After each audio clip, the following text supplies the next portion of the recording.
pessoal me pergunta às vezes, mas quando que você começou a gostar de samba? Quando você começou a batucar, né? Porque eu toco um pouco de pandeiro, toco um pouco de tantão, os instrumentos e tal. E eu falo, eu não tenho memória, porque em casa juntavam as famílias das amigas, dos amigos dos meus pais, dos vizinhos, enfim, todo esse grupo familiar estendido, e tinha churrasco e samba, pagode, quase todos os finais de semana, né?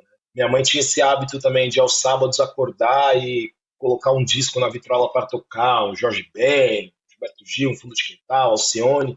Eu sempre digo que eu penso muito com música, né? Eu não penso sobre música, mas eu penso com a música. Então é algo que me constitui aí também esse gosto pela música. Nunca imaginei nem fazer faculdade, essa é a verdade. Primeiro que eu não sabia nem o que eu queria fazer na faculdade, né? Teve uma época que eu era ali adolescente, com 15, 16 anos, eu pensei, talvez eu faça educação física, porque eu gosto muito de futebol, gosto de esporte, mas não era um desejo, era mais uma ideia de eu vou fazer aquilo que eu acho que eu posso fazer e que eu posso me dar bem. Porque eu também não me achava assim um aluno, uma pessoa, um ser humano muito inteligente, né? Então eu ficava um pouco ressabiado e receoso com outras profissões. Então para mim a educação física parecia, eu sei que não é, mas parecia ser a mais fácil de todas, porque tinha a ver com esporte, eu gostava de esporte. Porque por um lado eu estava ficando muito feliz com aquilo, aprendendo coisas muito novas e lendo textos incríveis, vendo professores incríveis. Por outro lado, eu tinha que me adaptar a todo um universo e toda uma cultura acadêmica, né, e aquela comunidade puckiana extremamente elitista, e eu me sentia meio, às vezes, tolhido, às vezes pouco considerado, mas eu também fiz amigos muito incríveis, que eu carrego até hoje. No carnaval mesmo, eu estava com meu amigo Tom, né, e com meu amigo Matheus. Os dois estudaram na PUC comigo no mesmo período. O Tom foi da minha sala das Ciências Sociais e o Matheus fez Filosofia. A gente se encontrou na PUC. Ambos também são de origem periférica e a gente também foi criando esses laços entre nós, que são amizades que eu mantenho até hoje, entre várias pessoas que eu poderia citar.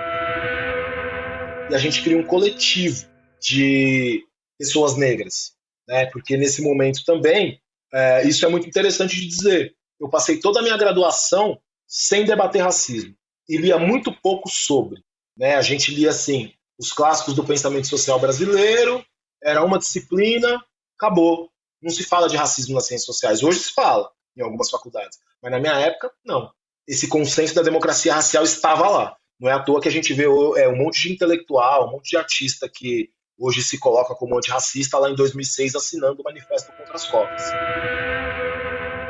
Eu tenho também um acontecimento na minha vida pessoal, né, que causa um deslocamento do meu eu, né, que eu começo a me questionar quem eu sou e que porra que eu tô fazendo comigo mesmo e com as pessoas ao meu redor, com as pessoas que eu amo. E é um momento em que esse debate de masculinidade está iniciando a se tornar algo mais popular no Brasil. Minha vida muda nesse sentido, que aí eu vou fazer, sei lá, fui fazer análise. Aí eu me deparo com uma psicanalista, negão, que, me deixa assim, atordoado. Aí todas essas questões começam a me mobilizar num sentido pessoal, num sentido político, mas também num sentido acadêmico. Naruhodô Entrevista, Vini Rodrigues. Naruhodô Podcast. Você quer apoiar a ciência? Quer apoiar o pensamento científico? Quer ajudar o Naruhodô a se manter no ar? Ouvir os episódios e espalhar a palavra já é um grande passo. Mas existe um outro jeito. Quem possibilita isso é a Orelo.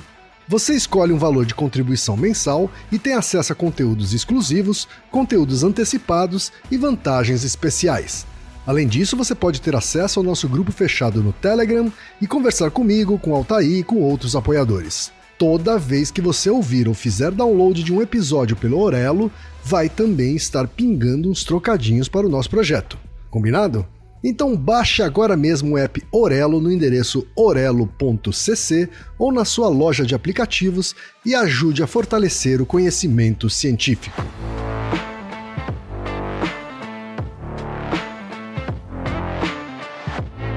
Chegou o momento Alura e chegou especial. Vem aí uma nova imersão Alura. É a imersão Python, do Excel à análise de dados. é a oportunidade que faltava para quem quer aprimorar suas habilidades em análise de dados e aprender a usar ferramentas eficientes como o Python. Serão 5 dias imersos em 5 aulas exclusivas com a didática da Alura e professores do mercado que são especialistas referenciados da área e que vivem na prática o dia a dia profissional em grandes empresas. Fabrício Carraro, que é Program Manager da Alura, Davi Camurça, que é analista de dados na Bemol, e Matheus Freitas, que é analista de dados na XP.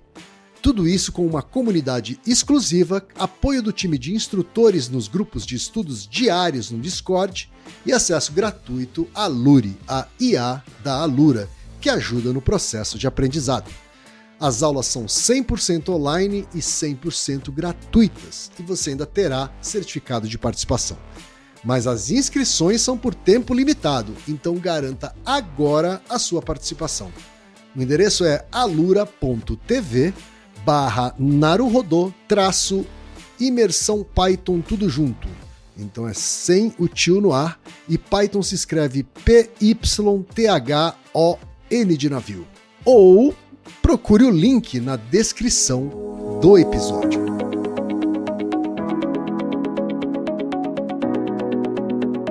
Ilustríssimo ouvinte, seguimos com a série Naruhodô Entrevista, que está trazendo conversas descontraídas com cientistas brasileiras e brasileiros que contam sobre suas trajetórias, seus pensamentos e seus campos de atuação. Neste episódio, vamos falar com o Vini Rodrigues. Vinícius Rodrigues Alvim Amaral, o Vini, é doutorando em Antropologia Social pela USP, mestre em Ciência Política pelo Programa de Pós-Graduação da PUC de São Paulo. É bacharel em Ciências Sociais pela PUC de São Paulo e pesquisador nas áreas de marcadores sociais da diferença, com ênfase em masculinidades negras, territórios e processos de subjetivação, cultura afrodiaspórica, comunicação e política, internet e política. Atua também como produtor cultural e curador independente e é professor na Fundação Escola de Sociologia e Política de São Paulo. Vamos então para a conversa com o Vini.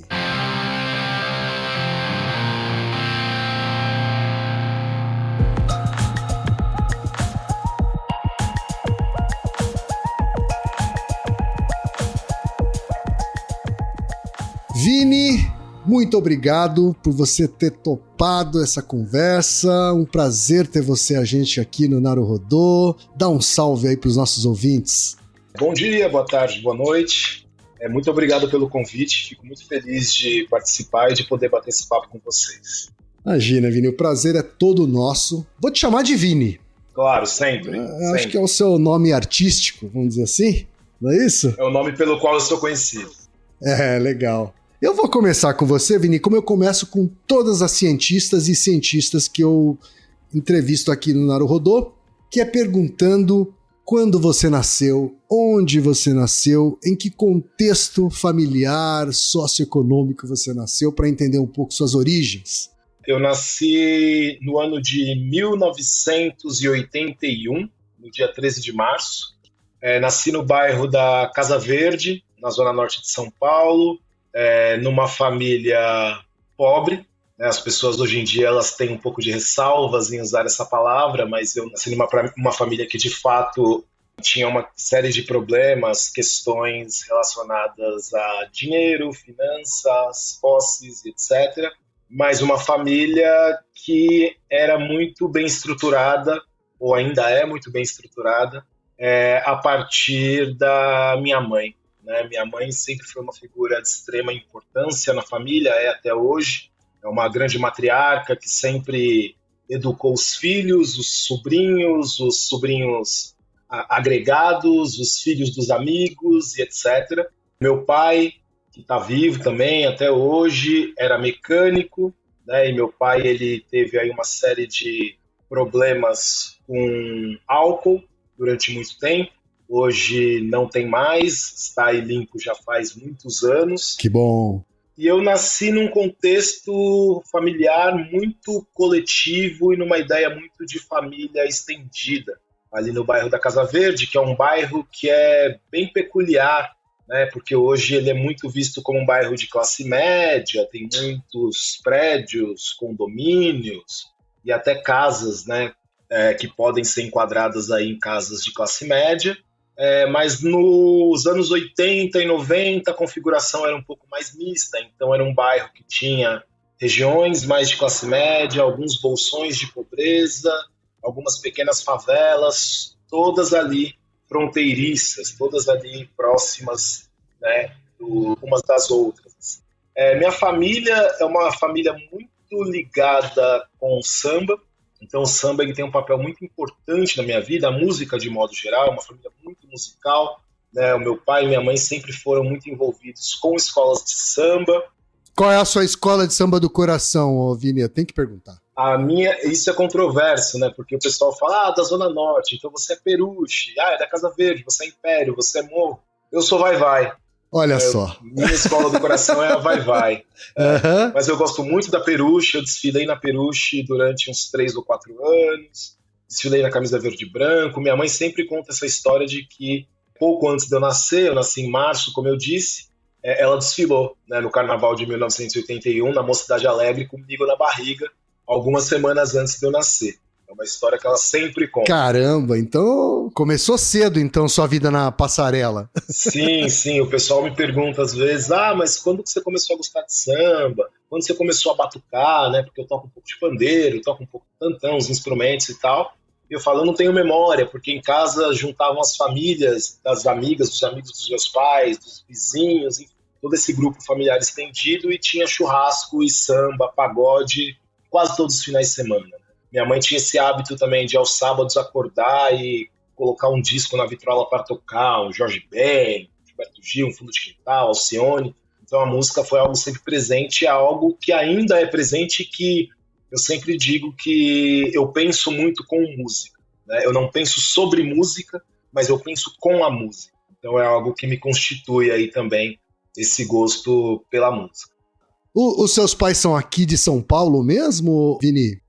A minha mãe, ela é do interior de São Paulo, ela é de Botucatu, mas ela veio para São Paulo muito pequena, porque ela perdeu os pais muito cedo, ela e minha tia, e elas foram adotadas por um casal português, que eram meus avós e meus avós postiços de adoção, né, que criaram minha mãe e minha tia.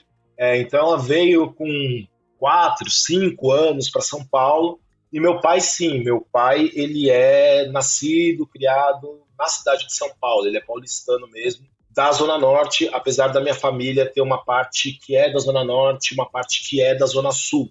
Mas meu pai ele nasceu e se criou na Zona Norte, e minha mãe, quando veio de Botucatu para São Paulo, também foi para o bairro da Casa Verde, com os pais adotivos dela, e morou lá a vida inteira, e eles moram lá na Casa Verde até hoje. Legal. E você é o único filho? Você tem irmãos? Como é que se constitui a família? Eu sou mais velho de 3, né? Eu tenho um irmão e uma irmã. Minha irmã é a caçula, que é o Demetrios e a Mariana. Meu irmão também é batuqueiro aí. Meu irmão ele tem uma roda de samba chamada Samba Cafuçu, para fazer o merchan pro irmão mais novo. E eu tenho 2 sobrinhos também, um filho do meu irmão e um filho da minha irmã, e eu não sou pai. Então nós somos em 3 ali na família. O seu irmão é músico profissional, é isso que você está dizendo? Profissional, semi-profissional, ele tá nessa empreitada aí, mas ele tem uma roda de samba, já faz acho que uns 3 anos, e tem dado certo, tem funcionado bastante, eles tocam todo final de semana, gravaram um audiovisual que está disponível no YouTube, e ele foi mais mesmo para esse caminho da música e tentar, né, uma profissionalização, e eu gosto mais da brincadeira, nada muito sério sobre música, apesar de ser um apreciador e de tocar também, eu nunca me envolvi seriamente com música, sempre foi muito mais num lance de brincadeira mesmo, de curtição. E antes de seguir em frente, então vamos fazer o merchan direito, vai. Repete o nome do grupo do seu irmão. Samba Cafuçu. Samba Cafuçu, procura aí, que vai estar nas redes sociais com certeza. Isso. Ô Vini, me fala um pouco sobre o seu início da vida escolar, assim, né? Você estudou em escola pública, lá na Casa Verde mesmo, na quebrada da Zona Norte, como é que foi esse comecinho da sua vida? Eu estudei a vida inteira em escola pública, desde berçário, porque minha mãe, ela sempre foi professora de ensino infantil da rede municipal. Certo. Ela era concursada, né? Ela tinha feito magistério lá nos anos 80, fez concurso e passou. E aí ela sempre trabalhou em centros de educação infantil, EMEIs, etc. Então, desde bebê, eu sempre estudei em escolas públicas, né? E aí já na fase maior ali, no ensino fundamental, depois do ensino médio, eu também estudei na rede municipal, só o ensino médio eu estudei na rede estadual. Então eu nunca tive passagem por escola particular, sempre em escola pública a vida inteira. O fato de sua mãe ser professora influenciou de alguma forma o seu interesse pelos estudos e eventualmente até lá no futuro pela vida acadêmica? Olha, eu acho que não, porque apesar da minha mãe ser professora, ela nunca foi muito de... Claro, ela tinha um nível de cobrança, né? Mas ela, até acho que por uma questão socioeconômica mesmo, ela nunca teve essa... Enfim, nunca fez essa pressão para que a gente seguisse nos estudos para além do ensino médio. Né? Ela falava que o fundamental era a gente terminar o ensino médio e depois a gente ia ver o que a gente ia querer fazer na vida. Então, mesmo ela sendo professora, em casa eu não tive esse incentivo constante pelo estudo, pela leitura, pela busca de conhecimento, exceto na música. A música era uma coisa que todo mundo, de certa forma, ali estava estudando porque todo mundo estava ouvindo muitos discos. Mas essa coisa do estudo mais formal mesmo, de uma pressão de estar na universidade, não existia. Era muito mais uma questão de terminar o ensino médio, arrumar trabalho, para ela já era o suficiente, justamente porque, arrumando trabalho, todos os filhos conseguiriam ajudar na renda de casa. Eu e meus irmãos, a gente começou a trabalhar também muito jovem. Eu comecei a trabalhar com 14 anos, meu irmão e minha irmã por volta de 16, 17, então também sempre teve essa simultaneidade aí de estudo e trabalho, né? E minha mãe estava mais preocupada, eu acho, que com a subsistência material do que com a formação intelectual dos filhos, dado o contexto que a gente vivia. Então, não, assim, a minha afeição, meu tesão pelo estudo, pelo conhecimento, pela produção científica, veio num outro momento da vida, de um outro lugar, de um outro tipo de formação que eu recebi, que não necessariamente foi dentro de casa. Não veio nem da escola também, porque eu não era um bom aluno na escola.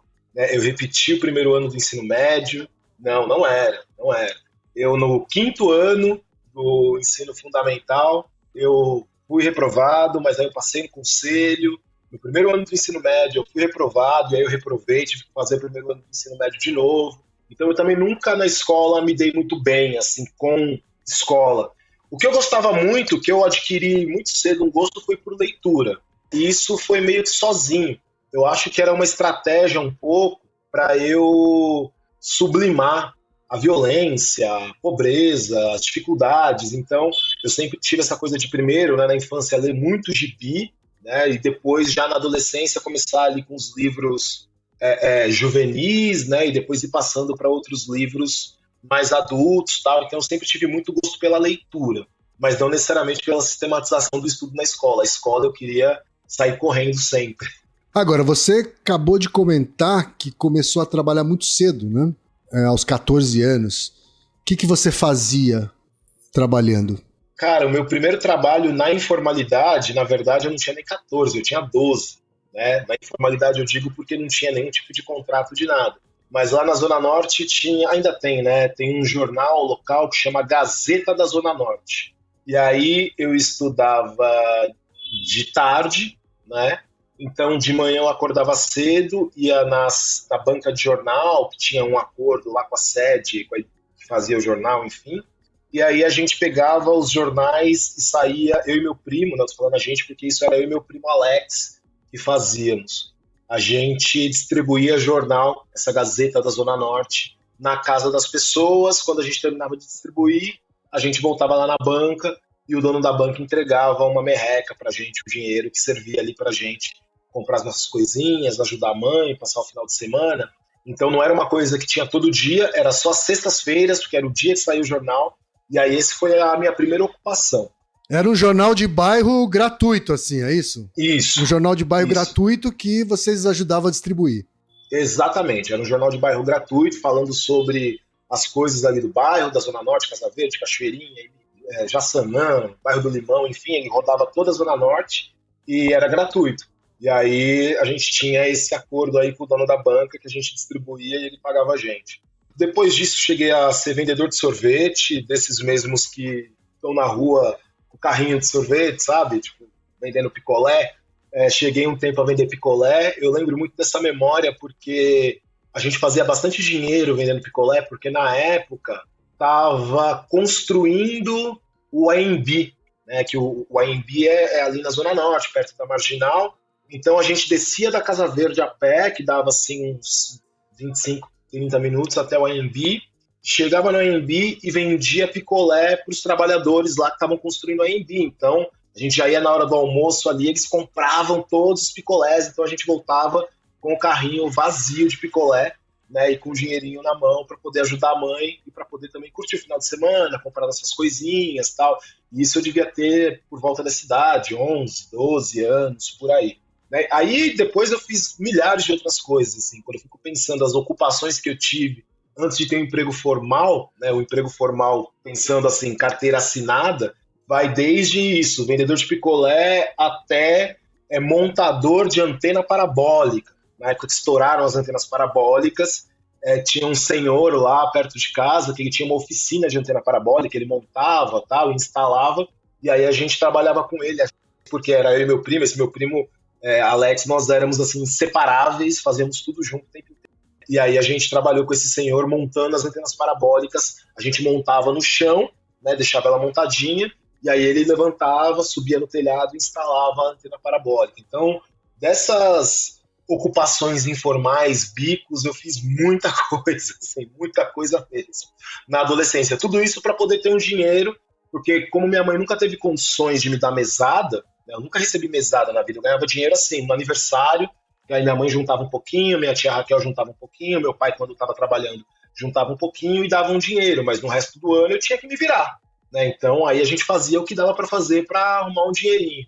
E o seu primo Alex, você ainda tem proximidade com ele, assim? Você ainda convive com ele? Como é que é? Olha, a gente é menos próximo hoje por causa dos caminhos da vida, a gente ainda se fala, claro, de tempos em tempos, falei com ele inclusive semana passada, mas a gente seguiu caminhos muito diferentes, assim, né? Quando foi passando aquela fase da adolescência, entrando na fase adulta, ele foi pai muito cedo, né? Ele foi pai acho que com 20 anos, e eu não sou pai, né? Então ele já foi pai, já casou com 20 anos, foi morar num outro bairro mais distante, na Zona Oeste, lá no Morro Doce, e aí nossos caminhos foram se separando, né? Porque ele foi tendo a vida dele lá, ele virou pastor evangélico, então uma série de coisas fez com que a gente separasse aí esses caminhos, mas a gente se fala ainda, se vê 1, 2 vezes por ano para fazer um jantar e bater papo.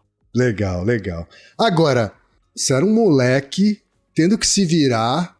Você imaginava o Vini acadêmico, professor universitário, pesquisador? Você imaginava esse Vini naquela época? Qual era o seu sonho naquela época? Meu sonho, como quase todas as crianças, era ser jogador de futebol. Tentei, inclusive, né, porque além do samba, disso tudo que eu disse, minha família também tem essa relação com o futebol de várzea. Você é bom boleiro, você é bom boleiro. Eu sou boleiro, sou bom, sou bom. Tá. Quem for assistir dos meus amigos, se disser que não, tá mentindo. Que posição que você joga, Vini? Bem. A posição que eu me sentia mais confortável jogando no campo era de lateral direito ou de ponta direita. Né? Mas joguei de volante um tempo, mas eu gostava mesmo de jogar nas pontas ali. E aí meu pai, ele até hoje, né, porque eu me lembro jogando futebol de várzea, no terrão, assim, Campo Grande mesmo, desde os 9 anos de idade, muito pequeno. Né? Naquela época que tinha essas categorias que era o fraldinha, o dentinho, o dente de leite, o dentão, o júnior, até chegar um Sport Master. Então eu já entrei no dentinho, com 9, 10 anos eu já jogava, disputava campeonato, e meu pai, ele era técnico de um time, né? Não do meu, porque o meu time era o infantil, ele treinava os meninos maiores. E até hoje ele treina esse mesmo time, que é o time que a gente jogava e que é um clube de bairro que a gente meio que faz parte, que a gente meio que cresceu ali, que é o Baruel Futebol Clube, ali na Zona Norte. Tem um complexo que pouca gente sabe, agora as pessoas estão conhecendo mais por causa do samba, inclusive, mas tem um complexo de campos de futebol de várzea, que eu acho que são 6 campos, que é o último complexo de campos de futebol de várzea de São Paulo. Então são 6 clubes que administram esses 6 campos, e agora tem um lá que está muito famoso, que chama Cruz da Esperança, né, que é vizinho desse clube que a gente faz parte, que minha família faz parte, que é o Baruel. E nesse Cruz da Esperança, toda semana, de quarta a sábado, tem sempre roda de samba, e são rodas muito boas, e agora está ficando muito famoso esse espaço, e eu frequento esse espaço desde que eu era criança, porque eu jogava no time do lado, né, eu era vizinho, e às vezes tinha contra entre os times ali da própria região, então eu sempre frequentei esse espaço, e meu pai está lá até hoje. Todo domingo de manhã, se você for lá, meu pai vai estar lá. Então eu queria ser jogador de futebol. Carreira acadêmica passava longe, então, é isso? Longe, longe. Eu nunca imaginei nem fazer faculdade. Essa é a verdade, né? Eu achava a faculdade algo muito distante. Assim, algo... Primeiro que eu não sabia nem o que eu queria fazer na faculdade. Né? Teve uma época que eu era ali adolescente, com 15, 16 anos, e eu pensei, talvez eu faça educação física, porque eu gosto muito de futebol, eu gosto de esporte. Mas não era um desejo, era mais uma ideia de eu vou fazer aquilo que eu acho que eu posso fazer e que eu posso me dar bem. Porque eu também não me achava assim um aluno, uma pessoa, um ser humano muito inteligente, né? Então eu ficava um pouco ressabiado e receoso com outras profissões. Então para mim a educação física parecia, eu sei que não é, mas parecia ser a mais fácil de todas, porque tinha a ver com esporte, eu gostava de esporte. Sim. E aí você fez então escola pública até o ensino médio, mas conseguiu entrar numa faculdade pública? Não. Eu entrei na faculdade privada. Porque qual foi o trajeto? Ali por volta, eu terminei o colégio com 18 anos, né? Aí teve aquela fase de exército terrível, né? Que você fica meio... Ninguém quer te dar emprego, você já não é mais estudante, e aí você tá num limbo, você tem que ficar esperando a fase de exército passar, e eu ainda dei azar de ter ido até a reta final da fase do exército. Então eu perdi o ano inteiro, né, porque eu me alistei, enfim, eu quase peguei exército de fato, né, eu cheguei a tirar medida de farda e tudo, e fui dispensado na Bacia das Almas, assim, na última chamada, me dispensaram por excesso de contingente. Então eu perdi esse um ano ali com 18 anos, aí com 19 eu arrumei um emprego, aí foi um emprego já carteira assinada, foi o meu primeiro emprego carteira assinada mesmo, eu tinha 19 anos, eu trabalhava numa empresa de valor, eu sempre falo empresa de valor, as pessoas acham, o que será que é uma empresa de valor? Mas são essas empresas que têm carro forte, né, que transportam valores, né, de bancos, de lotéricas e de empresas também. E essa empresa que eu trabalhava, ela tinha nossa, é muito antigo isso, né, mas ela tinha um sistema de distribuição de vale transporte, ticket restaurante e o outro ticket lá do supermercado, né? E aí eu trabalhava como manipulador de valores, essa era a profissão, que basicamente eu pegava um envelope, pegava aquele bloco de vale transporte, aí eu via na ficha, José da Silva, 44 vale transportes, aí eu contava os vale transportes e colocava na ficha e colocava num montinho aqui, isso juntava e ia ser enviado para a empresa. Foi o meu primeiro emprego, né? Assim, registrado, tal, com a azulzinha, que eu sempre falo que é muito importante. Foi o primeiro emprego e eu trabalhei nessa empresa até os 21 anos. Eu fiquei 2 anos nessa empresa, né? E aí depois eu acabei sendo mandado embora. E aí, como que apareceu essa ideia da faculdade? Eu tenho um amigo também do bairro, que é um dos caras mais inteligentes que eu conheço na vida, que eu conheci até hoje, que se chama Fernando, que é mais que amigo, é um irmão para mim. Foi criado na minha casa, eu fui criado na casa dele. E o Fernando, perto de todos nós do bairro, ele era um fenômeno. Porque assim, a gente ele lia o triplo. Né? Ele sabia muita coisa, e ele também era de escola pública, estudou com a gente, mas ele era muito sagaz, muito inteligente. E ele decidiu que ele ia fazer filosofia na USP, quando ele teve, nesse mesmo período, né, que a gente estava ali, porque ele também estava fase de exército, a gente da mesma idade, aquela coisa toda. Quando passou, ele decidiu que ele ia fazer filosofia na USP. E aí ele começou a estudar por conta.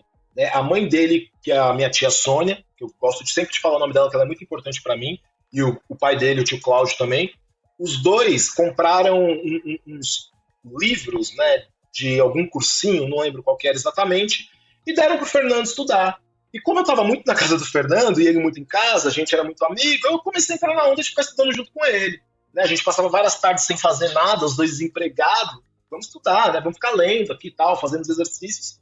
E aí nessa, os dois prestamos vestibular para a USP, isso já com uns 20 anos, assim, né? 20 para 21 já. Que eu já tinha saído desse emprego que eu tinha uns 21 para 22. Eu entro na faculdade tarde, na Start. Eu entro numa outra época da vida, não com 17, 18 anos. E aí o Fernando presta FUVEST para filosofia e passa. E eu presto FUVEST para filosofia, muito porque eu estou indo no embalo dele, né? Porque eu começo a gostar de filosofia porque ele gostava mesmo, mas eu não passo. Né? E ele passa e ele vai embora. E vai fazer filosofia na USP. Passa na primeira fase, na segunda fase e vai, assim, da escola pública, sem cursinho, estudando sozinho, passou na USP e foi. Né? E aí eu fiquei naquela, pô, não passei, né? Fiquei chateado e tal. E nesse período, a minha tia, né, a mãe dele, a tia Sônia, ela continuou me incentivando. Ela continuou falando, não, Vini, então pega agora os livros do Fernando, leva para sua casa e estuda você em casa. Né? Porque a gente não tinha condições de pagar cursinho, nem eu, nem ele. Né? E ele já tinha passado, aí eu falo, bom, tá, vou estudar em casa, vamos ver o que dá. E eu fico estudando, eu presto vestibular FUVEST de novo, no ano seguinte. Aí eu passo da primeira fase, já deu né? Você já ficou grandão, você fala, pô, pra quem não passou agora, eu passei da primeira fase, então tá melhorando, vou investir nisso. E eu continuei prestando pra filosofia, que até então eu não sabia nada de ciências sociais, tinha uma noção muito vaga. O que acontece é que, nesse mesmo período, tanto eu quanto o Fernando e um outro amigo nosso, o Rogério, que era do bairro, a gente começa também a se envolver com militância anarquista. Olha que loucura. Começou a se envolver com militância anarquista, que a gente conheceu em Santana, uns caras, assim, um pouco mais velhos que a gente, que eram anarquistas e tal. A gente começou a frequentar muito show de punk, de hardcore, ó, um menino do samba. Do nada eu tava indo nos shows de punk, de hardcore, muito por causa na época não era nem tanto por causa da música, eu comecei a achar música legal depois. Hoje eu gosto de punk rock, hardcore, hoje eu tenho um gosto musical amplo, assim, gosto de heavy metal, thrash metal, mas na época era muito por causa do jeito que a gente falava, que as ideias deles eram muito avançadas, eles estavam falando coisas que a gente não entendia, a gente achava legal pra caramba ficar no meio daquela galera, e aí com um desses caras eu descobri as ciências sociais, né? Então aí a terceira vez que eu presto vestibular na USP, aí eu já presto para sociais, eu prestei 2 filosofias, não passei, prestei para sociais na USP também, passei da primeira fase, não passei da segunda. Mas o que acontece nesse período? É mais ou menos ali entre 2003 e 2004, que eu tô com 22, 23 anos e tal, em 2004 surge o ProUni. Ah, sim. Aí quando surge o ProUni, o que eu faço? Eu presto o Enem, presto o vestibular da PUC São Paulo, que aí eu sabia já que tinha ciências sociais, e esse cara que era do movimento anarcopunk e tal, ele fazia ciências sociais. Aí eu vou falar, pô, vou prestar sociais, né? Eu gosto de política, tô começando a me interessar por essas ideias de socialismo, vamos fazer a revolução, e era um período também de muita ebulição política por causa da ação global dos povos, então comecei a ir em manifestação, coisas do tipo. Eu falei, vou fazer sociais na PUC, vou tentar. Presto na USP, presto na PUC, vamos ver o que acontece. Presto na USP de novo, passo na primeira fase, não passo na segunda, presto na PUC e passo. E aí, assim que eu passo, é o momento que abre a possibilidade do ProUni. Então eu já faço a inscrição no ProUni, né? E aí eu fui muito bem na prova da PUC, tinha ido muito bem no Enem, então a minha pontuação ficou bem alta, eu fui o segundo da lista de chamada da PUC, e aí eu entro na PUC já como bolsista do ProUni. Eu sou da primeira geração de ProUnistas da PUC, da primeira geração de ProUnistas do Brasil. Quando começou a implementação do programa, eu entrei na PUC pelo ProUni, e aí eu faço minha graduação toda na PUC, não é na USP. Legal, legal. Agora, você foi para a PUC, que é uma universidade reconhecidamente, ou muito reconhecida, principalmente por ciências humanas, historicamente de esquerda, inclusive. Sim. Mas uma faculdade branca, né? Uma faculdade elitizada, né? E como é que foi para você, né, fazendo parte da primeira turma bolsista, convivendo com um universo bem diferente do que você tinha convivido até então, né? Como é que foi essa experiência? Ok, primeiro foi um choque de realidade muito grande. Até hoje eu falo para muitos amigos, amigas, né? Minha companheira que também é puciana, mas de uma outra geração. Na PUC foi a primeira vez que eu vi gente muito rica. Eu não tinha noção do que era riqueza. Para mim, eu morava numa casa mega simples. Aí 3 ruas debaixo da minha casa tinha um prédio. Para mim, o garoto ou a garota que morava no prédio, para mim eles já eram ricos. Eles tinham piscina no prédio, tinham quadra, já eram ricos. Quando eu cheguei na PUC, eu comecei a lidar com gente que era, tipo, filha de dono de fazenda, né? que era filha de diplomata, que tinha empresa de tecnologia, enfim, era gente muito rica. Né? E eu já era um pouco mais velho, porque eu estou falando aí de 2004. Né? Isso é 2004. Então, em 2004, eu estava com 23 anos. Eu entrei na PUC já com 23 anos, não com 18. Eu já era um dos mais velhos da minha turma. E, no primeiro momento, foi muito difícil. Por que foi muito difícil? Porque eu não tinha base. Né? Por mais que eu tinha uma base, digamos, de ativismo de rua, que eu já estava uns 2 anos, 3 anos ali convivendo com essa galera do ativismo, da militância, ação global dos povos, anarquismo, socialismo, comunismo, etc.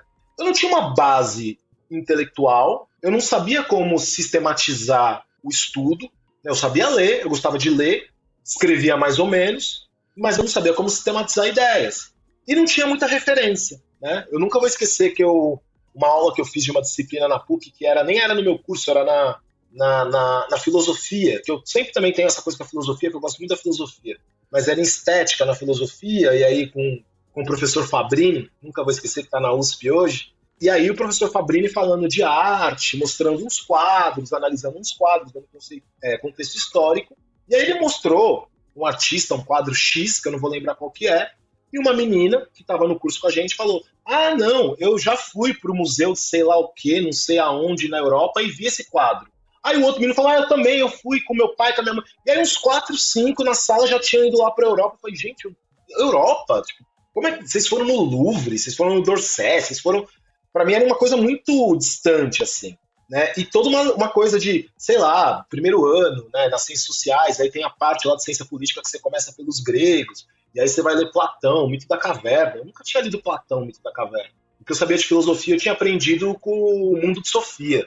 Né? Tipo, eu li o Mundo de Sofia com 15 anos e achava que eu ia fazer filosofia porque eu tinha gostado do livro. Então eu não tinha essa bagagem, né? Não tinha esse repertório, e muita gente já tinha esse repertório, então eu fiquei um pouco assustado. Né? Não é à toa que no segundo semestre eu tomo bomba numa disciplina, que é muito louco, porque hoje é a disciplina que eu dou aula, né? Que é em antropologia. Ironias da vida. Eu sou professor de antropologia e na faculdade que eu dou aula eu sou responsável justamente por essa disciplina que eu tomei bomba quando eu era graduando. Então teve um período que foi, acho que pelo menos um ano e meio de muita adaptação, e aí eu tive colegas muito generosos, né, de classes sociais diferentes, diga-se de passagem. Então tinha desde da pessoa mais playboy, classe média alta, classe alta, até o cara que era lá de Itaquera, ou lá do fundão da Zona Sul. A gente conseguiu ter ali um grupo de pessoas que se ajudavam. Então eu tive muitos amigos, muitas amigas que me ajudaram durante o processo. Né, para eu me sentir incluso dentro desse grupo, mesmo com todas as dificuldades que eu tinha. Eu tive professoras, como a professora Mônica de Carvalho, gosto de citar porque foi transformadora na minha vida, que me ajudou me dizendo, você não é burro, você é muito inteligente, você só precisa aprender a estudar. As ideias que você coloca no papel são muito boas, você precisa aprender a estudar para sistematizar essas ideias. Então eu tive ali uma rede de apoio muito grande que durante 1 ano e meio me ajudaram a me manter na PUC e me manter na faculdade. Mas foi um impacto intelectual, socioeconômico, cultural, porque, sei lá, eu tô gravando aqui o podcast com você, então eu acho que eu fico um pouco mais, eu entro no modo, né, um pouco mais professor. Meus alunos, minhas alunas e alunas, eles me conhecem tanto da sala de aula quanto do bar. Eu falo muita gíria. Eu converso da quebrada. Gíria. Entendeu? É a linguagem na qual eu me comunico, mas aí até isso, né? Eu tive que aprender a me comunicar de uma outra forma. Sim. Né? Então tem até uma questão da linguagem que vai mudando, né? Porque eu tive que me inserir naquele novo contexto que eu estava. Né? E por um lado eu acho isso bom, porque você aprende a modular linguagem, modular a si mesmo, a se encaixar no lugar, e eu acho que para um antropólogo isso é fundamental. Mas, por um lado, foi muito ruim, porque também, muitas vezes, eu me sentia tolhido naquele espaço. Tolhido de ser quem eu sou, né? Por causa do jeito que eu falo, do jeito que eu me vestia, né? Que era uma coisa mais ligada às origens periféricas, ao hip-hop na época e tal. Então, eu me sentia um pouco tolhido nesse sentido. Então, era sempre uma confusão aí de sentimentos, de sensações, porque, por um lado, eu estava ficando muito feliz com aquilo, aprendendo coisas muito novas, e lendo textos incríveis, vendo professores incríveis. Por outro lado, eu tinha que me adaptar a todo um universo e toda uma cultura acadêmica, né, e aquela comunidade puciana extremamente elitista, e eu me sentia meio, às vezes, tolhido, às vezes pouco considerado, Mas eu também fiz amigos muito incríveis, que eu carrego até hoje. No carnaval mesmo, eu estava com meu amigo Tom, né, e com meu amigo Matheus. Os dois estudaram na PUC comigo no mesmo período. O Tom foi da minha sala das Ciências Sociais e o Matheus fez Filosofia. A gente se encontrou na PUC. Ambos também são de origem periférica. E a gente também foi criando esses laços entre nós, que são amizades que eu mantenho até hoje, entre várias pessoas que eu poderia citar. Mas então eu tive uma rede de apoio que me ajudou, desde professora, né, não vou dizer professoras, porque não foram muitas, mas teve professora que me ajudou, teve professora que me incentivou, e tiveram colegas de turma e colegas de faculdade também que me incentivaram, me ajudaram. Minha amiga Lilian, por exemplo, parava para ler texto comigo. Minha amiga Marie ficava trocando, ela é francesa, né, Marie? Ela ficava trocando ideia comigo sobre os textos, tanto para eu entender, quanto para ela entender melhor também. Tem uma foto nossa muito bonita, inclusive, que a gente sentado no corredor, os dois estudando para a prova, assim, eu e ela. E aí você pensa, né, o cara preto da Zona Norte, a mina parisiense, fazendo essa conexão para poder, sabe? Então tudo isso foi muito importante para mim nesse sentido. E você acha que até o final da faculdade você parou de ter essa sensação de se anular um pouco, assim, a se anular culturalmente, identitariamente, assim? Ó, eu vou dizer que lá pro terceiro ano, segundo, terceiro ano, até que no terceiro ano eu começo a fazer iniciação científica, né? No terceiro ano eu já estava bem à vontade, né? No terceiro ano eu já estava assim, já circulava pela PUC como se ela fosse minha, né? E todo mundo sabia que eu era bolsista, era prounista, eu fazia parte dos movimentos de bolsista e etc. E eu circulava ali como se a universidade fosse minha, né? Eu já não achava mais que eu não deveria estar naquele lugar, mesmo sabendo que algumas pessoas poderiam me olhar estranho, mas aquele espaço era meu, né? Então, ali pelo terceiro ano, isso mudou. Mas, de fato, uma coisa aconteceu. Houve ali um apagamento, não completo, mas parcial, dessa minha identidade mais periférica. Primeiro porque, pelo próprio contexto da PUC, eu comecei a circular com outras pessoas, comecei a ir para outros lugares. E segundo porque, como eu comecei a ir para outros lugares, eu comecei a deixar de frequentar também os lugares que eu frequentava antes, né? Então, sei lá, se no sábado, geralmente, lá na Casa Verde, a gente ia para um pagode que tinha num Lava Rápido, na Avenida Engenheiro Caetano Álvares, nesse momento, no sábado, às vezes eu estava indo para a Rua Augusta, assistir um filme europeu com os meus amigos da faculdade e depois entrar numa balada ali da Paulista, né? Então eu já estava circulando em outros espaços. Então isso fez com que também esse modo de ser, não vou dizer uma identidade, mas esse modo de ser mais periférico, ele foi apagado um pouco também, né? Ele não foi apagado totalmente, mas parcialmente eu também me transformei. Eu virei não uma outra pessoa, mas assumi uma outra performance, né? Porque comecei a andar em outros lugares, comecei a frequentar lugares que eu não... Comecei a ir em museu, comecei a me interessar por arte, e aí muitas vezes quando eu chegava na Casa Verde a conversar com os meus amigos, eles não estavam nem aí para museu, arte, cultura, eles queriam curtir, tomar uma cerveja e ficar de boa. E às vezes sim, eu ia com eles, tomava cerveja e ficar de boa, mas às vezes eu queria mais, porque eu estava sendo muito estimulado dentro da faculdade. Claro. Né? Mas quando chega no final do curso, eu já estou sentindo que aquele espaço é meu. Eu estou super confiante, né? Quando eu termino o curso de Ciências Sociais da PUC, eu estou extremamente confiante. Eu já não tenho mais esse estranhamento em relação à minha própria presença dentro daquele contexto. Eu já acho que, de fato, essa universidade aqui é minha. Se ela não é minha porque ela quer, ela vai ser minha força, né? Se a porta não abre, eu vou empurrar a porta e vou arrombar ela. Então eu já estava bem tranquilo assim, depois do segundo ano. E é nessa segunda metade da universidade, da vida universitária, é nessa segunda metade que nasce um futuro Vini acadêmico, ou foi um pouco mais para frente? Não, foi aí mesmo. Foi aí mesmo. E tudo começou porque é isso, como eu disse, eu fiz iniciação científica, né? Não sabia nem o que era. Descobri dentro da PUC, mas eu lembro que na época eu estava na PUC e estava desempregado. E aí eu precisava fazer um dinheiro. E aí apareceu um edital de iniciação científica. Eu sei lá o que diabo é isso, mas eu vou tentar. Paga, tem bolsa, vamos ver o que acontece. A bolsa era uma merreca, mas enfim, melhor, como diz minha mãe, melhor pingar do que secar.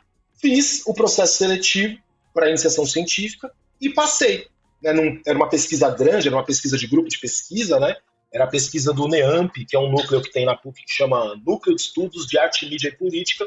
Na época, o NEAMP estava fazendo uma pesquisa que era o uso das novas tecnologias na ação política. E aí, dentro dessa pesquisa, eu fiz uma pequena proposta, né, de fazer uma iniciação científica, estudando 2 sites, e fazendo um comparativo da linguagem política dos dois sites e tal.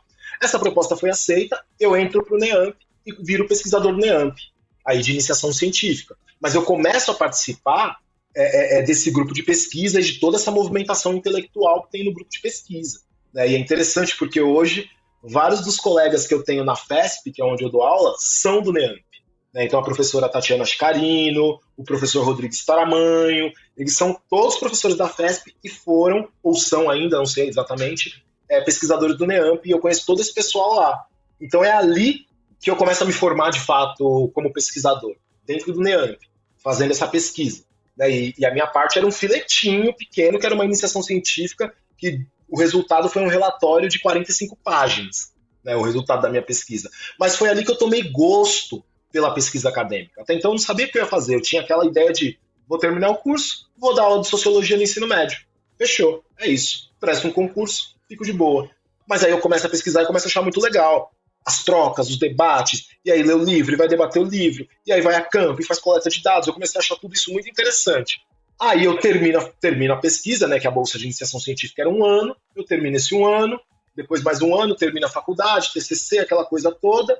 E aí, quando eu termino o TCC, quer dizer, quando eu estou fazendo o TCC, escrevendo o TCC, eu já estou pensando, o próximo ano eu vou fazer a prova do mestrado. Aí eu termino, entrego o TCC, fico 1 ano estudando e presto a prova do mestrado no ano seguinte. Isso foi o ano de 2009 que eu prestei a prova do mestrado. E aí, para minha surpresa, isso na PUC mesmo, né? Para minha surpresa, eu presto a prova do mestrado e passo de primeiro. E entro no mestrado em 2010. Né? E aí, isso começa a, de fato, se construir em mim, né? Essa ideia de, não, eu quero ser um pesquisador, eu quero estar na academia, eu quero fazer pesquisa, eu quero publicar, eu quero escrever, eu quero pensar. É nesse momento. E você presta o mestrado já sabendo que você vai estudar no mestrado? Porque assim, entrevistei muitas pessoas aqui, algumas já vão com uma ideia muito certeira e outros ainda não fazem ideia do que vão pesquisar, só sabem que querem ir para o mestrado. Como é que foi no seu caso? Assim? Não, eu já sabia o que eu queria, porque eu, de certo modo, fui dando continuidade àquela pesquisa que eu tinha feito na iniciação científica. Né? Então, essa pesquisa da iniciação científica, a parte dela virou um relatório de iniciação científica para o CNPq, outra parte dela virou meu TCC, e depois eu continuei desenvolvendo o mesmo tema, com outras abordagens, claro, no mestrado. E com a mesma orientadora, que é a professora Vera Chaya, né, que me orientou desde a iniciação científica até o mestrado. Eu reparei que é a mesma orientadora, né? É a professora Vera Chaya. Você se lembra qual era a sua abordagem no TCC e pode nos contar depois como foi a evolução para o mestrado? Na iniciação científica e no TCC, né, eu não era antropólogo ainda. Eu estava me encaminhando para a ciência política. E a minha área de pesquisa era política e comunicação. Né? Era o que eu estava ali meio que mapeando, tinha muito um diálogo com a internet por causa dessa primeira década do século XXI, né? Essa coisa da internet estava muito forte, a política e a internet, a democracia digital, etc. Então eu estava me encaminhando para esse lugar de pesquisa, né? De democracia digital, política e internet e tal. Tanto no TCC quanto na iniciação científica, eu tenho 2 objetos de estudo que são 2 plataformas. Uma era o Centro de Mídia Independente, o Indimídia, que acho que não existe mais, mas que durante essa década era um dos grandes articuladores e comunicadores e, enfim, divulgadores de informação política de esquerda, né, muito nessa onda autonomista, libertária, autogestionária, mundialista, né, que tinha o Centro de Mídia Independente no mundo inteiro, e, ao mesmo tempo, analisava o Mídia Sem Máscara, que tinha uma proposta muito parecida no âmbito nacional, né, não era um âmbito tão de conexão internacional, mas era uma proposta mais voltada para a direita, porque era o site que, se eu não me engano, o editor era o Olavo de Carvalho. Caramba! Então eu fazia o quê? Eu fazia uma análise das postagens, né? E aí tinham várias categorias que os próprios pesquisadores mais velhos do NEAMP tinham criado, então eu usava a metodologia que eles já tinham criado, né, porque eu era só iniciação científica, e a partir disso eu ia entendendo como que é a linguagem política desses 2 sites e das pessoas que acessam esses sites, porque eu analisava os textos e os comentários. Né? E aí eu não vou lembrar agora quais eram as categorias analíticas que eles usavam, mas eu usava as mesmas categorias que o Cláudio Penteado, a Rosemary Segurado, todo esse povo que é do NEAMP, né, todos esses pesquisadores aí que eu devo muito, que são do NEAMP, usavam nessa pesquisa. O Rafael Araújo também, enfim, pessoal muito bom. E aí no mestrado eu queria dar seguimento, mas eu não queria mais ficar analisando o site. Eu não queria mais ficar vendo o site e tal. Eu queria ainda trabalhar nessa lógica que era pensar essa intersecção entre política e internet, política e comunicação, mas não mais a partir dos sites. Aí eu queria, de fato, ter um movimento, né, me aproximar de um movimento político, um coletivo, que estivesse lidando com essa intersecção política e internet no mundo da vida, como diria o Habermas. Eu queria saber o mundo da vida, não mais dentro do computador, a tela, mas aqui, como que eles estão se articulando. E aí, na época, eu descobri um lugar que é aqui no centro, que era a Casa de Cultura Digital.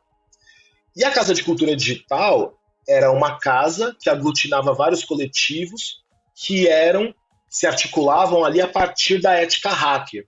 Eu me lembro. Ela não existe mais, né? Acho que não existe mais. Acho que até esse debate, né, sobre a cultura hacker, ele desapareceu um pouco, né, e era muito mais forte, assim. E aí isso já brilhou meus olhos, eu falei, opa, tem alguma coisa aí.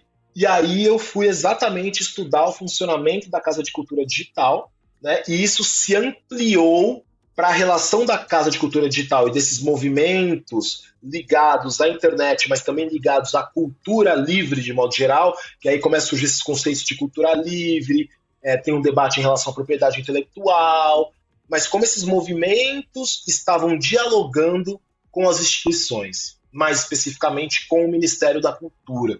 Então foi isso que eu fui estudar. Então a minha dissertação, ela tem ali um primeiro capítulo que eu vou discutir muito capitalismo informacional, sociedade em rede, cultura hacker, ética hacker, propriedade intelectual. Aí depois tem uma outra parte que eu vou discutir de fato a influência desses grupos no debate público para pautar a cultura, para pautar o consumo de informação, acesso à informação e etc. E depois eu vou fazer um debate lá sobre esses grupos em relação ao Ministério da Cultura. Como que o Ministério da Cultura está lidando com essa ideia de uma cultura livre, como que ele está lidando com essa ideia do Creative Commons, que é algo que foi criado nesse período e que hoje também pouca gente fala sobre. Né? Então era meio que nessa linha. Então foi um desdobramento daquele trabalho muito incipiente, que era fazer uma análise de 2 sites, foi virar uma leitura e uma análise desse movimento que na época era chamado de cultura digital de modo geral, mas principalmente centrado na Casa de Cultura Digital. Tá. Agora, eu vejo valor nas duas abordagens, né? Você analisar conteúdos disponíveis na internet ou vivenciar, né, um movimento cultural, social, político, né, in loco, né, inclusive participar de eventos a partir disso. Mas eu queria saber de você qual foi a grande diferença para você, assim, de analisar um texto estático na tela e tá perto, né, talvez uma abordagem mais observacional, inclusive, né, do que está acontecendo no mundo da vida. Eu acho que essa pergunta que você traz, ela me dá o gancho, e eu adorei a palavra observacional, porque ela me dá o gancho para explicar como que eu virei antropólogo. Por quê? Como eu disse anteriormente, na minha graduação, eu até reprovei em disciplina de antropologia. E definitivamente a antropologia dos pilares das ciências sociais, né, no Brasil, que é a antropologia, a sociologia e a ciência política, o que mais me atraía era a ciência política. Só que quando eu chego para fazer o mestrado, e eu tenho contato com a Casa de Cultura Digital e com os movimentos de cultura digital, de cultura livre, os pontos de cultura, todo esse debate, eu começo a frequentar esses lugares. Né? E eu começo a frequentar com um olhar muito etnográfico. Por isso que você fala observacional, é bem aquela coisa malinovskiana da observação participante. Né? Eu participava, observava, ainda que eu não estivesse munido de uma teoria antropológica, né, eu estava pensando ainda a partir das premissas da ciência política, o que eu estava fazendo era trabalho de campo etnográfico. Aí eu estava lá fazendo etnografia, eu ia lá com meu caderninho, ficava lá o dia inteiro, ou o tempo que desse, anotava, entrevistava pessoas, ia para eventos, fui para o Encontro de Cultura Digital no Rio de Janeiro, passei uma semana no Rio de Janeiro assistindo evento, depois fui conhecer projeto lá em Ilhabela, no Bonete, que os caras tinham instalado lá um esquema para a internet pegar no Bonete, estavam dando formação tecnológica para garotada. Então eu estava fazendo campo. né? E aí eu escrevo, né, a dissertação, pego os dados, organizo e tal, e quando eu entrego essa dissertação e vou defender, uma das pessoas que estavam na banca, né, fizeram os elogios, as críticas, todo aquele ritual que é necessário, mas uma das pessoas chegou para mim um momento e falou assim: eu acho interessante porque você está se encaminhando, né, você disse que a ciência política é o que te dá tesão, você está se encaminhando para a ciência política, mas o seu trabalho é muito etnográfico, né? Tem muita coisa de etnografia, você faz muito relato do que você viu, né, e aí depois você analisa o que você viu, as brigas que você viu, as desavenças, os acordos, as negociações, os espaços. Então tinha toda uma coisa que estava ali, digamos, latente de antropólogo, que eu negava, né, sabe-se lá por quê, mas eu tinha uma coisa com a antropologia que eu não queria ser talvez o trauma de ter bombado lá atrás. Talvez o trauma de ter bombado lá atrás. Eu tinha uma coisa que era... Meus amigos que são, né, da minha geração, que estudaram comigo, eles falam até hoje, eles falam: quem diria, hein, Vinão, você virou antropólogo, falava mal da antropologia a graduação inteira. Eu falo: pois é, cuspi pra cima, caiu na minha testa. Mas eu acho que o fundamental, assim, foi que...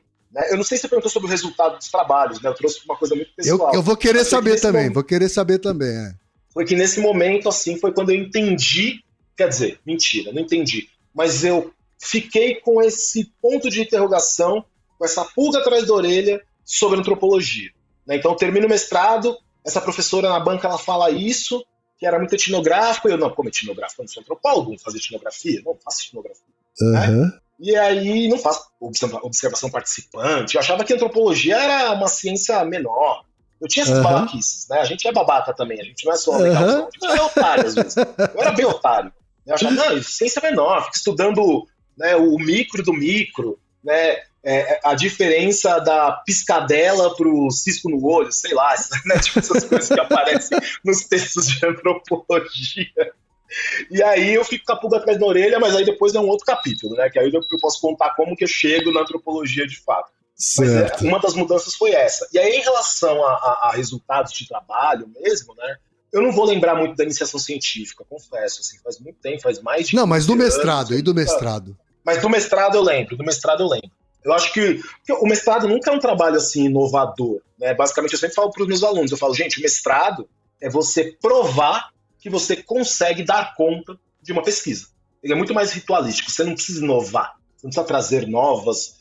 Mas uma coisa que eu lembro que me chamou muito a atenção, né, era, e depois eu comecei a me interessar muito sobre isso, e fui até trabalhar com cultura, né, nesse sentido de produção cultural, é como que cada ministério via a cultura digital, cada gestão do Ministério da Cultura via a cultura digital de formas diferentes, alguns mais progressistas e outros mais conservadores. Então, vou dar um exemplo, né?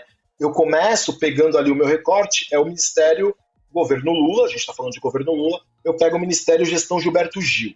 E aí eu faço toda a análise dos documentos em relação à cultura digital, propriedade intelectual, cultura livre, toda essa temática no Ministério Gilberto Gil. Aí depois eu passo para o Ministério do Juca Ferreira. Aí eu faço a mesma coisa. E por último, o Ministério da irmã do Chico Buarque de Holanda, a Ana de Holanda. E aí eu vou fazendo, né, uma leitura para ver o que mudou em relação à tomada de decisões. Não vou esmiuçar, porque eu também não vou lembrar, mas eu lembro que, de modo geral, mostrava que tinha uma crescente no debate a partir do Ministério do Gilberto Gil, e o Ministério do Gilberto Gil foi o ministério mais aberto para lidar com essa questão, principalmente com a questão de propriedade intelectual, né? O Ministério do Gilberto Gil, ele assumiu o Creative Commons como parte integrante do Ministério, ou seja, tinham documentos, tinham materiais dentro do site do Ministério que levavam o selo de Creative Commons, que, para quem não sabe, é um selo que você coloca numa produção cultural, numa produção documental, seja lá o que for, que basicamente ele vai dizer que você pode compartilhar esse produto gratuitamente. Você não pode compartilhar esse produto para obter lucro, né? Então você faz uma música e aí você coloca o Creative Commons dizendo: ó, gente, pode espalhar aí MP3 para todo mundo, só não pode vender. Então muitos artistas, muitos músicos, artistas visuais, enfim, de vários tipos, faziam isso na época. Então há uma crescente desse debate positivamente no governo, na gestão do Ministério do Gilberto Gil. O Juca Ferreira, ele dá continuidade ao Ministério do Gil, né? Ele continua dialogando, incentivando, investindo nos pontos de cultura, numa formação digital para a molecada. E aí, quando chega a Ana de Holanda, ela tem uma visão de cultura muito mais elitista e conservadora, né? Ela está muito mais preocupada exatamente com os direitos autorais e com o lucro dos artistas, e aí ela vem da música, que é uma seara muito complexa, e eu problematizo isso na dissertação de mestrado, que é, por mais que na música, naquele momento, quem lucrava com os produtos culturais, ou seja, com os discos lançados, eram as gravadoras e não os artistas, porque aí tinham vários gráficos que mostravam que os artistas ganhavam mesmo com show, ela ainda assim tomava partido das gravadoras. Mesmo ela mesma não sendo uma artista que ganhava porra nenhuma com gravadora, né? Ela ganhava com show, porque ela é uma artista muito pequena, inclusive. Tá me lembrando gente da classe trabalhadora defendendo milionário, isso aí. Uhum. Era basicamente isso, né? Alguns artistas tinham tomado muita consciência disso, acho que, se eu não me engano, o Rapa era uma banda que estava mega do tipo, não, compartilha mesmo, né? Compartilha as músicas mesmo, vai chegar onde não chegou ainda. Porque eles já tinham entendido que a dinâmica de gravadora era aonde estava o dinheiro, né? O dinheiro ficava com as gravadoras, eles ganhavam muito pouco, mas o ganho deles estava no show. Então a ideia de que você espalhar a música e ter a possibilidade de fazer mais show era muito mais atraente do que ficar defendendo gravadora, né? Então eu lembro muito claramente disso, assim. Entre outras coisas, né? Tem uma parte super teórica na qual eu vou debater o capitalismo informacional e a mudança do capitalismo, né? Então essa mudança do capitalismo que vai não deixando de ser material, porque o capitalismo nunca deixa de ser material, mas ele vai também ganhando uma dimensão imaterial, onde a informação, o conhecimento, justamente por causa da tecnologia e da rápida circulação de informação, isso começa a se tornar algo para acumulação de capital, né, para a reprodução do valor do capital. Então eu faço todo um debate sobre capitalismo informacional, cultura imaterial, né, que hoje eu até sou crítico a mim mesmo em relação a esse debate, porque eu acho que eu às vezes forcei um pouco a barra e fiquei muito na coisa do imaterial, e esqueci que tem uma materialidade por trás do imaterial, né? Que pra gente estar conversando nesse computador bonito que a gente está usando, tem alguém lá no Congo extraindo cobalto para fazer o computador, e extrair cobalto é uma prática super material, né? Não é o Google, super. Não é o Facebook, é o cara que tá lá no Congo nas minas de cobalto se ferrando para extrair cobalto né? Pra gente poder ter computador e celular para usar. E eu naquele momento eu meio que, início de pesquisa, ignorei uma série de coisas, tem muitos pontos cegos. Então eu li há pouco tempo o primeiro capítulo da minha dissertação, que é mais teórico para um curso, e eu falei, nossa, tem muito ponto cego, tem muita coisa que né, eu faria novamente aqui. Tanto que até uma editora entrou em contato comigo falando, você quer publicar? Tá? Eu falei, eu posso alterar o texto? Aí a editora falou, não, tem que publicar do jeito que tá. Eu falei, que eu vou alterar muita coisa se eu tiver que publicar isso, vai mudar metade desse trabalho, né? Mas então, acho que de resultado eu lembro mais dessas coisas, assim, relacionadas a essa análise do Ministério da Cultura, que era um dos objetos principais, a própria articulação em rede da Casa de Cultura Digital, e como tinha uma forma de organização descentralizada, horizontal, não hierárquica, que era, inclusive, o que eles faziam de provocação para o próprio Estado, né, que era de uma descentralização. O próprio Estado que eu estou dizendo era o Ministério da Cultura, né, que era uma descentralização da tomada de decisões, e uma criação de comitês locais que pudessem tomar decisões em relação aos objetos do Ministério da Cultura e principalmente da cultura digital. Então eles tentavam influenciar, e o Gil super aberto para isso, super em diálogo, né? Eu tive a oportunidade de bater um papo com o Gil no Rio de Janeiro, no Festival de Cultura Digital, né, quando ele era ministro. Ele estava, de fato, próximo dessas pessoas, desses movimentos. Sim, sim. E enquanto você falava, inclusive, né, de Creative Commons e imaterialidade cultural, fico pensando se a gente não foi de uma ponta para outra desse eixo, quando o Creative Commons perde força e começa a ganhar força o NFT. Sabe, que é meio... Né? É o contrário disso, né? É o contrário da democratização da produção cultural, né? Quer dizer, vamos transformar isso aqui numa coisa única e vendável, né? Vendável. É total o contrário, né? Se o Creative Commons estava questionando a propriedade, né, muito numa chave de que todo conhecimento produzido no mundo é o conhecimento coletivo, né? Nem Newton, com as leis da física, conseguiria ter pensado nas leis da física se não houvesse um conhecimento prévio coletivo. Sem esquecer que, no mesmo momento que ele estava produzindo lá, né, a lei da gravidade, se eu não me engano, o Leibniz estava pensando as mesmas coisas, escrevendo, produzindo, testando lá, cientificamente, sabe, as mesmas coisas que Newton estava fazendo. essa ideia de que há um gênio criativo que sozinho cria uma parada, né? Essa ideia sempre foi muito questionada, e a internet, eu acho que nesse momento ela veio para tensionar isso um pouco, né? Esse gênio criativo, e aí eu tenho propriedade de certo produto cultural, porque eu sou um... Cara, se você fez um samba, é porque se faz samba no Brasil há mais de 100 anos. Tudo bem, você fez um outro samba, mas assim, eu acho que a linguagem eu acho que é uma visão meio eurocêntrica mesmo, né? De um único salvador, um gênio individual versus um conhecimento mais coletivo, o reconhecimento da importância da ancestralidade para a nova produção, né? Acho que tem a ver com um certo eurocentrismo aí sobre a produção cultural, assim, né? Não, total, eu concordo plenamente com você, assim, e eu concordo também com o que você disse. Eu acho que isso se inverteu com essa lógica do NFT, né?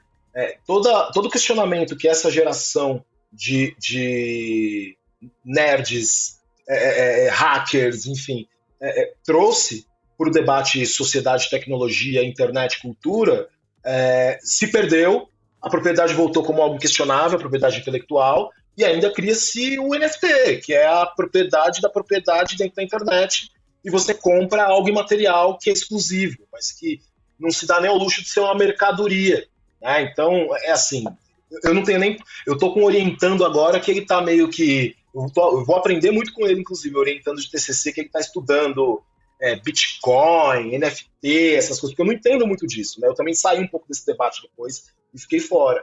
Mas eu fico um pouco abismado, e eu concordo com você, é um retrocesso, sabe? Foi um retrocesso político isso, e cultural. Sim, sim. Vini, aí, depois do mestrado, você já emenda com o doutorado, ou você vai viver uma outra vida antes de continuar a vida acadêmica? Porque muita gente emenda, mas no seu caso foi diferente, né? Cara, eu saí do mestrado muito chateado, muito deprimido, com muita raiva da academia. Saí traumatizado, né, como eu digo aí para os amigos. Eu saí do mestrado assim, traumatizado. E aí eu abandono a academia, né? Porque eu saí traumatizado. Eu estava agora muito bem formado, né, eu tinha uma titulação, tinha uma graduação, uma titulação, e não conseguia arrumar emprego, não conseguia arrumar trabalho. Estava cansado também do ritual acadêmico e das hierarquias, das estruturas de poder que se constroem dentro da academia, né, que hoje, cada vez mais, elas vêm sendo questionadas, porque tem uma nova geração de acadêmicos entrando, mas eu peguei uma geração que o pessoal tinha sido formado lá nos anos 70, 80. Então eles achavam que pensar é sofrer, produzir um trabalho acadêmico, uma pesquisa é sofrer. E eu já tinha sofrido muito, né, tinha sido muito desgastante, até porque eu não fiz em condições ideais, porque eu sempre tive que estudar e trabalhar ao mesmo tempo, ou estar em busca de trabalho ao mesmo tempo. Então eu saio do mestrado e falo, para mim já deu, minha orientadora na época, ela até fala, você vai fazer doutorado? Eu falo, não quero mais saber disso, eu preciso arrumar trabalho, eu queria sair da casa da minha mãe, eu morava com a minha mãe ainda, eu estava com 30 anos, eu acho, 30, por aí. Eu queria sair da casa da minha mãe, queria morar sozinho, junta essa conjunção de coisas, e aí eu vou procurar emprego. E aí eu trabalho um tempo numa editora, que um amigo me arrumou um trabalho numa editora como freelancer, fazendo ali edição de livro didático, né? Eu era assistente de edição, na verdade, de livro didático. Fico ali uns 3 anos nessa editora, e depois acaba o meu contrato, eles não renovam. E aí, nesse mesmo período que eu tô na editora, eu junto com alguns colegas, alguns da PUC, outros que eu havia conhecido na vida, e a gente cria um coletivo de pessoas negras, né? Porque nesse momento também, isso é muito interessante de dizer, eu passei toda a minha graduação sem debater racismo, e lia muito pouco sobre, né? A gente lia assim, os clássicos do pensamento social brasileiro, era uma disciplina, acabou.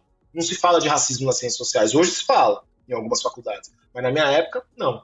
Esse consenso da democracia racial estava lá. Não é à toa que a gente vê um monte de intelectual, um monte de artista que hoje se coloca como antirracista lá em 2006 assinando o manifesto contra as cotas. E é esse período que eu pego. Que a academia não é a favor de preto na universidade, não. Ninguém quer. O que eu ouvi de coisa do tipo, mas aí vai cair a qualidade do ensino. Então é esse período que eu pego. Então a gente não discutia isso. Então, por mais que eu sou um homem negro, retinto, né, de território periférico e tudo isso, e tinha uma noção empírica do racismo, porque eu vivi racismo a vida inteira, é algo que eu discutia intelectualmente dentro da faculdade. Só que quando passa ali, já na minha época do mestrado, porque eu faço uma disciplina que é sobre história da África e diáspora africana, e aí aquilo meio que, né, 2011, ali meio que meu olho arregala, eu falo, meu Deus, como que eu não sabia nada disso? Como que, né? Então ali, 2012, 2013, a gente cria esse coletivo, que era um coletivo de ação cultural só de pessoas negras, que chamava Coletivo Sistema Negro, né, com vários amigos e amigas, não vou citar nome porque senão vai ficar faltando gente aí, mas enfim, uma galera que eu amo, que eu gosto até hoje, que eu tenho contato até hoje, e a gente começa com esse coletivo a atuar, fazer muita coisa de produção cultural, de roda de conversa, de palestra, de formação, não sei o quê, show, festa também, a gente entra numa vibe de produção cultural de pessoas pretas para pessoas pretas. Uhum. E por causa disso, eu sou chamado, logo depois que eu saio da editora, que aí eu já estou uns 2, 3 anos nesse coletivo, eu sou chamado para trabalhar no Itaú Cultural. Né? Primeiro no educativo, eu começo trabalhando como educador de museu mesmo, né? Fazendo ali visita, propondo atividade, propondo roda de conversa e toda essa coisa que o educador de museu faz, o educador museológico, e depois eu passo para a área de pesquisa dentro do Itaú Cultural, no Centro de Memória. E aí eu viro pesquisador dentro do Itaú Cultural. E aí eu fico no Itaú Cultural um bom tempo. Eu fico de 2015 até 2021 no Itaú. Acho que agora me lembro que tenho 2 amigos que também foram do coletivo Sistema Negro. O Márcio Black. Opa, Márcio Black. E o Oga. Oga Mendonça. Sim. Márcio Black, Oga Mendonça, Túlio Custódio, Isis Carolina. Túlio, verdade. Ronaldo JP, PJ, da uma galera da pesada. Marcos Felinto. Joana Mendes, era uma galera da pesada, assim, era tipo a negrada braba, assim, coletivo Sistema. Sim. Era muito boa essa época, assim, foi muito divertido fazer coisas com esse pessoal aí. E aí é nesse período que eu tô ainda trabalhando como...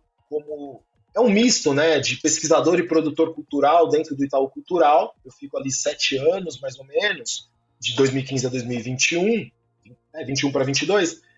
Em 2018... é que o bichinho da academia me pica novamente. Né? Justamente porque, dentro do Sistema Negro, por uma série de questões que vão acontecendo ali nas dinâmicas, né, tanto intracoletivo quanto fora do coletivo, a gente se vê mobilizado a pensar questões de masculinidade dentro do coletivo. Certo. A gente, de fato, é pressionado a pensar essas questões.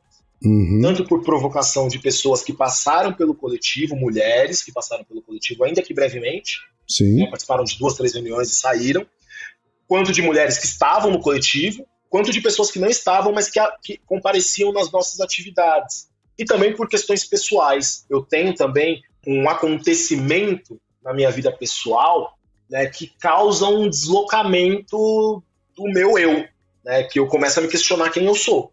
E que porra que eu tô fazendo comigo mesmo e com as pessoas ao meu redor, com as pessoas que eu amo, né? Com a minha esposa, com outras mulheres que eu me relacionei, com a minha família, com os meus amigos. E é um momento em que esse debate de masculinidade está iniciando a se tornar algo mais popular no Brasil. Ali 2015, 2016, minha vida muda nesse sentido, que aí eu vou fazer, fui fazer análise, né? Coisa também que eu achava que era, assim como eu achava que a antropologia era bobagem, eu achava que a psicanálise era mais bobagem ainda.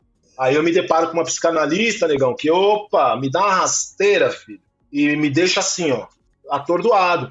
Aí todas essas questões começam a me mobilizar num sentido pessoal, num sentido político, mas também num sentido acadêmico.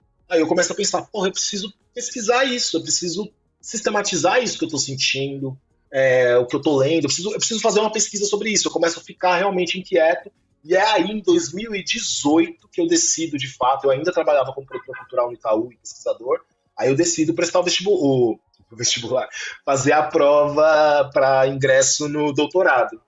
Aí é em 2018. E já com esse tema das masculinidades negras na cabeça, já? Já com esse tema na cabeça. Eu já entrei para pensar isso, assim, porque eu estava tanto pessoalmente mobilizado quanto politicamente mobilizado pelo tema. Né? E eu via que era um tema que estava cada vez mais ganhando atenção das pessoas. Né?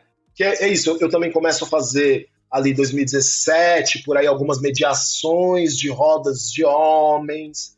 as pessoas começam a me convidar para falar sobre o tema, eu começo a falar muito disso em rede social, na época no Facebook, um pouco no Instagram, mas muito mais no Facebook.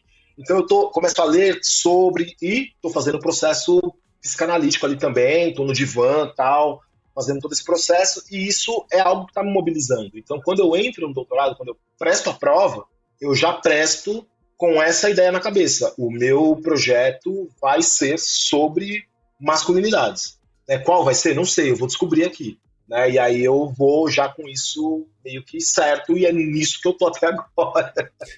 Não, é uma coincidência, que não é bem uma coincidência, né? Porque o meu envolvimento com o tema masculinidade se deu exatamente nesse período. 2017, 2018, né? Foi quando eu cruzo com o pessoal do Memo, né?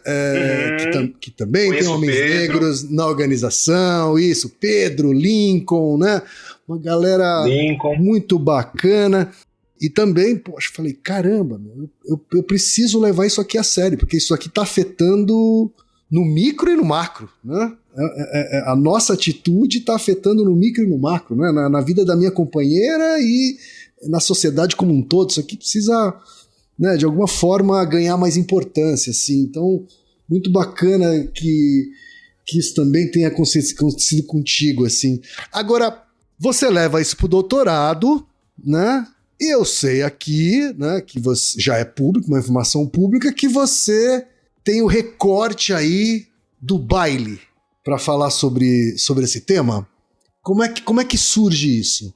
É muito doido, né? Porque aí eu tô lá com essa inquietação, já decidido, eu vou fazer o doutorado, vamos ver o que vai acontecer e tal. E aí você precisa entregar um pré-projeto.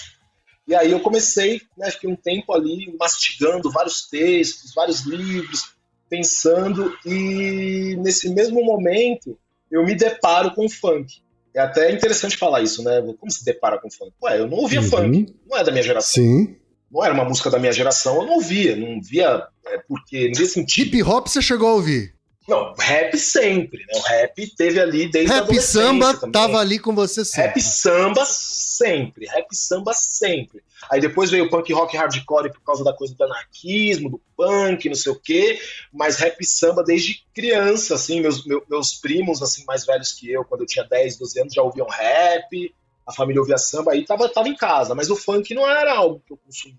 Só que aí eu me deparo com o funk de uma forma muito casual, que é numa festa, né, começa a tocar um funk de um MC que chama MC Pepe da VS, né, e eu comecei a prestar atenção na letra de uma das músicas dele, que eu não vou lembrar exatamente qual, e as letras dele dessa época, que era quando ele fazia um funk mais de baile mesmo, porque hoje ele faz um funk mais pop e tal, que é o natural do funk, começa com funk bem de baile, bem de rua, e aí vai ficando mais famoso, vai com um funk mais pop pra abraçar um público maior. E aí eu vi que a letra dele basicamente era um relato etnográfico do baile. E tinha uma questão de gênero muito forte, né? E principalmente nesse viés de uma produção simbólica do masculino, né? E de uma performance e uma representação de masculinidade, de como um homem da periferia dessa geração deve ser.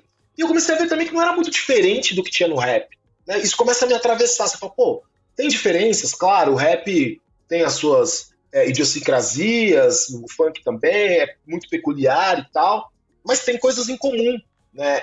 E aí isso fica martelando, e aí eu começo a dar aquela pesquisada básica que todo acadêmico faz, que é, vamos ver nas plataformas de pesquisa, lá na CAPES, na FAPESP, das faculdades, da UNB, da USP, etc., se tem trabalho sobre isso. E eu vi que tinha muito trabalho sobre funk, muito trabalho sobre mulheres no funk, feminismo e funk, educação e funk, violência e funk, e não tinha trabalho sobre homens no funk, pensando essa perspectiva que é produção de gênero, né? Gênero como produção relacional, mas produção, você produz, você, né, ser incentivado a criar uma performance de gênero, né, por diversas razões. E eu falei, pô, tá aí. Eu consigo, com isso, abordar 3 coisas que me interessam. Masculinidades, que está me movendo, raça, que é algo que eu já estou trabalhando há muito tempo, mas não de uma forma sistematizada, né, relações raciais no Brasil, e funk, que é música. E mais interessante ainda, é uma música que eu desconheço. Eu vou ter que estudar, vou ter que ouvir funk. eu vou ter que aprender a gostar de funk. E aprendi a gostar de funk. Né? Mas eu aprendi a gostar porque pra mim não fazia sentido no primeiro momento, e aí eu falo, bom, é isso. E aí eu começo a trabalhar o projeto, o pré-projeto, né, que já mudou. A gente até falou do título antes de começar a conversa, tá mudando toda hora, mas aí eu começo a trabalhar esse pré-projeto, né, pensando, né, essa produção, se eu fosse dar um resumo, não é um título, mas um resumo do que é o trabalho, seria a produção e a representação de masculinidades negras dentro do funk. Né? Então, as etnografias são as entrevistas, enfim, o trabalho etnográfico é sempre relacionado ao funk, ao baile. Eu entrevisto, agora eu não estou entrevistando mais ninguém, até preciso fazer umas entrevistas que estão faltando ainda, mas estou sem tempo. Mas enfim, os garotos que frequentam baile, garotos, modo de dizer, são todos maiores de idade para não ter problema ético, mas todos eles frequentam os bailes, então tudo aparece para mim de uma forma muito espontânea, né? Vai tudo meio que se encaixando, e também eu achei que seria uma pesquisa que ia me deixar menos entediado, porque tinha a ver com música. Tudo bem que a pesquisa sempre te entedia, porque tem uma hora que você cansa do assunto, mas eu falei, bom, eu vou cansar, mas eu acho que eu vou cansar um pouco menos. E é uma lacuna que tem nos estudos sobre masculinidade. Né? Tem masculinidades a partir do rap, por exemplo. Né? Tem uma dissertação de mestrado que chama Negrodrama, aí eu não vou lembrar o subtítulo, mas é pensando masculinidades a partir do rap. Mas do funk não tinha. Falei, bom, arrumo um lugarzinho aqui para preencher com o meu conhecimento essa lacuna que tem nos estudos sobre funk, né? Mas eu falo que eu não sou estudioso sobre funk. Estudioso sobre funk é o Thiagson, é a Renata Prado, né? Tem uma galera muito boa aí, Juliana Braga, tem uma galera braba que estuda funk. Eu não sou estudioso do funk, eu uso o funk como um vetor para pensar as masculinidades. Né? Eu não sou estudioso do funk, apesar de eu estar até na rede, no grupo aqui dos estudiosos de funk no WhatsApp, mas eu não me coloco nesse lugar, porque eu acho que também para ser estudioso de funk eu tinha que ser nativo do funk, né? Porque esse negócio também de ficar estudando um negócio só porque você acha que causa um estranhamento, tem um distanciamento, é bobagem. Eu sou do antropólogo que acha que você tem que estudar coisas que estão muito próximas a você.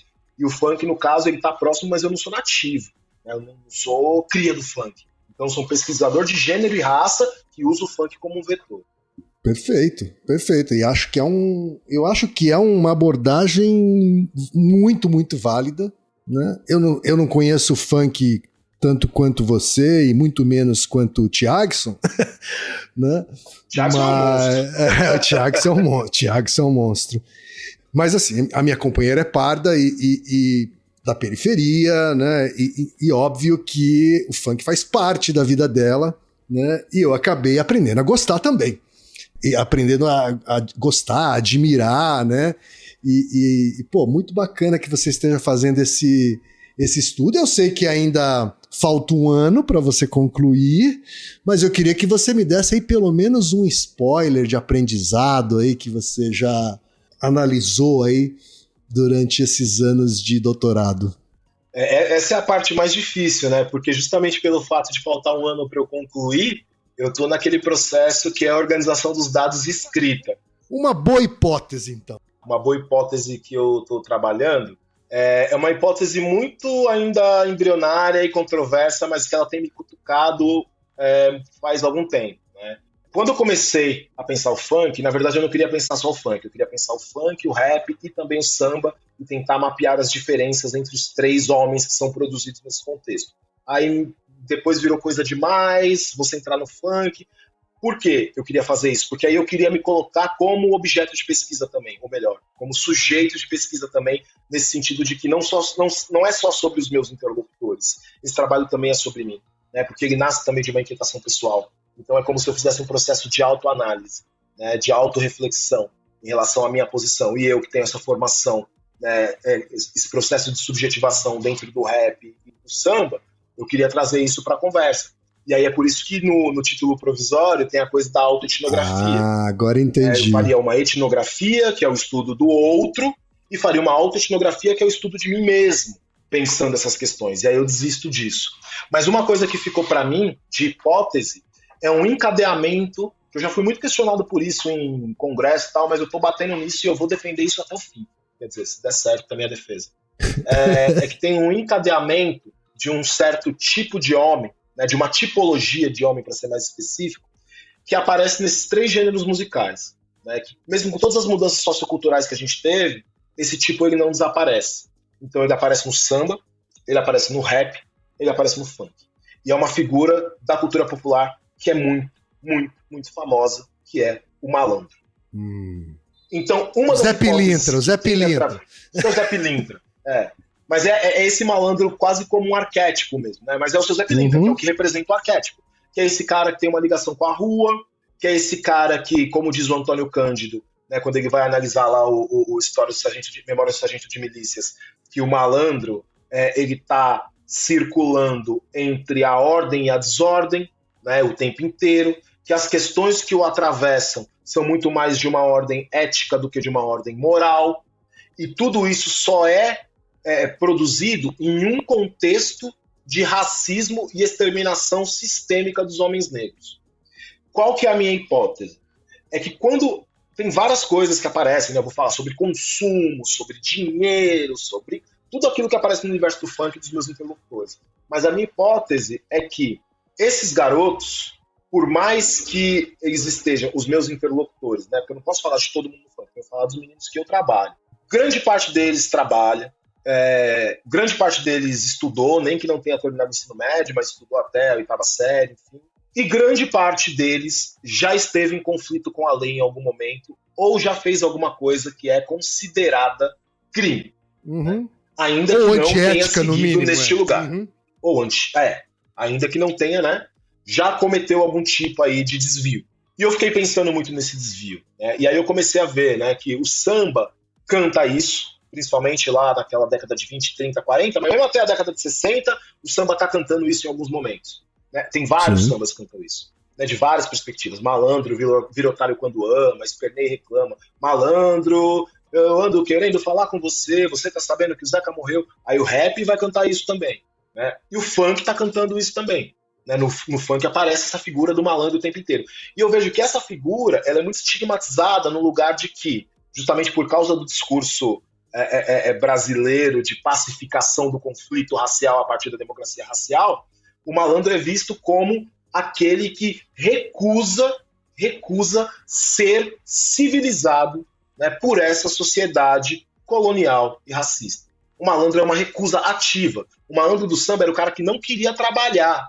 Ele estava justamente como o Antônio Cândido viu ali, entre a ordem e a desordem, porque ele estava criando estratégias para não trabalhar. No rap, o malandro está tentando sobreviver. A maior malandragem do mundo é viver. Então eu vou pegando as letras também para fazer essa análise e entender como que isso está sendo narrado.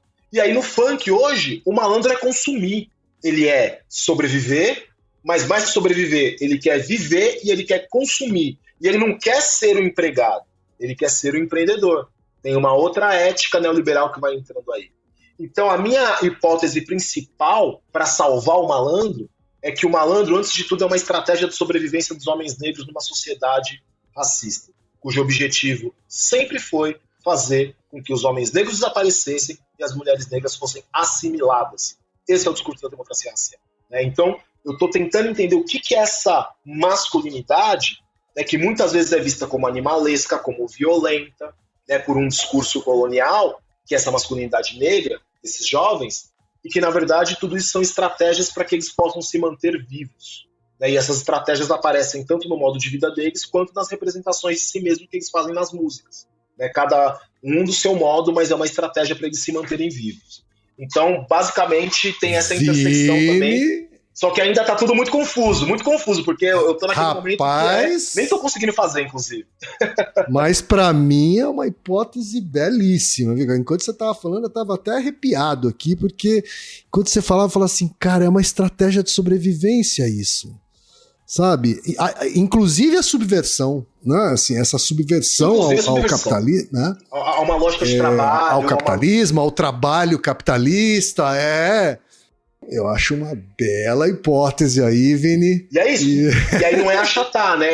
Eu quero mostrar também como essas... Eu tô com um artigo encalhado que é o primeiro capítulo da minha tese. Eu tô assim há 1 ano e meio encalhado com esse artigo para mandar. Mandei para a revista da USP, eles me devolveram, eu mandei de novo, eles me devolveram para arrumar e eu não mandei nunca mais. Eles estão aqui todo mês me mandando e-mail falando: manda o artigo, pelo amor de Deus. Eu preciso desenrolar esse artigo, que é o primeiro capítulo, que é um capítulo no qual eu apresento essa hipótese. E aí eu faço essa leitura do samba, do rap, do funk, a partir das letras e a partir da história, que aí o segundo capítulo já entra de fato nas conversas, no campo, na entrevista, porque a antropologia que eu faço é uma antropologia muito pautada em história de vida, né? Então eu não tenho assim, como os antropólogos clássicos tinham, cada um os seus grupos étnicos, cada um o seu grupo territorial. Não, o que eu tenho são 6 garotos, 4 que são mais fiéis a mim, que conversam comigo pelo WhatsApp, pelo Instagram, que me mandam coisas, e eu vou traçar a história de vida deles para ver o quanto essa hipótese faz sentido.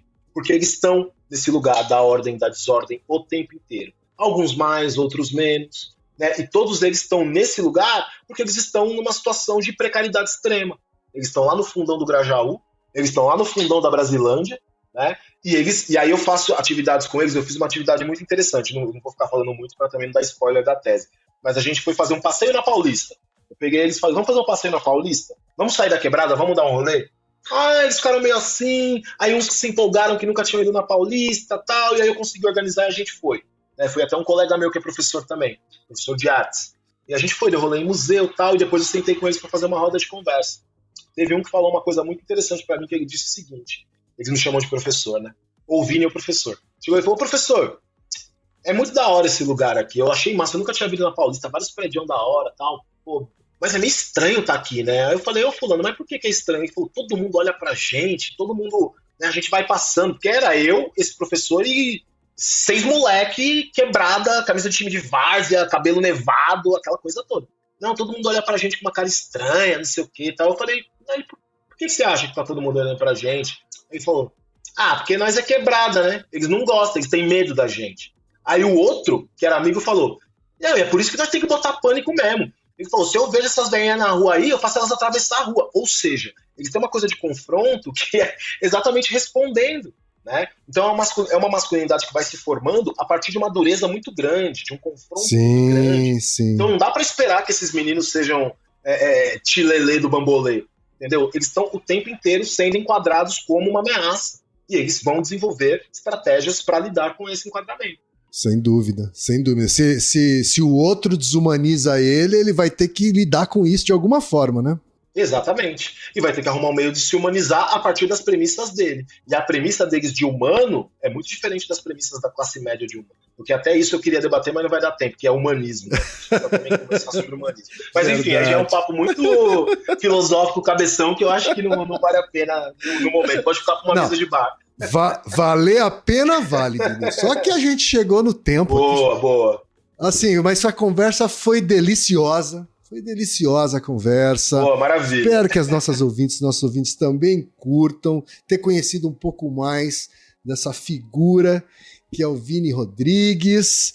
Vini, eu torço para que esse primeiro capítulo saia logo. Quero ser um dos primeiros a ler, hein? Vamos ter fé que eu vou conseguir publicar esse artigo aí, vou conseguir publicar essa tese também, se Deus quiser. É isso daí, Vini. Como é que as pessoas te acham nas redes sociais, Vini? Gente, para me achar em rede social é Vini Rodrigues, aí tem uma gracinha ali que é estilo, que é o Vini com Y no final, um N só, V-I-N-Y Rodrigues _ZN, que é de Zona Norte. Zona Norte. Zona Norte. Aí você me acha lá no Instagram, no Facebook, essas paradas todas aí. Tá certo. Então, Vini, muito obrigado. Muito obrigado mesmo pelo seu tempo, pelo papo. Tá? Espero que a gente tenha acesso aí à sua tese o quanto antes, tá bom? E muita saúde nesse ano onde você vai concluir o seu doutorado, viu, Vini?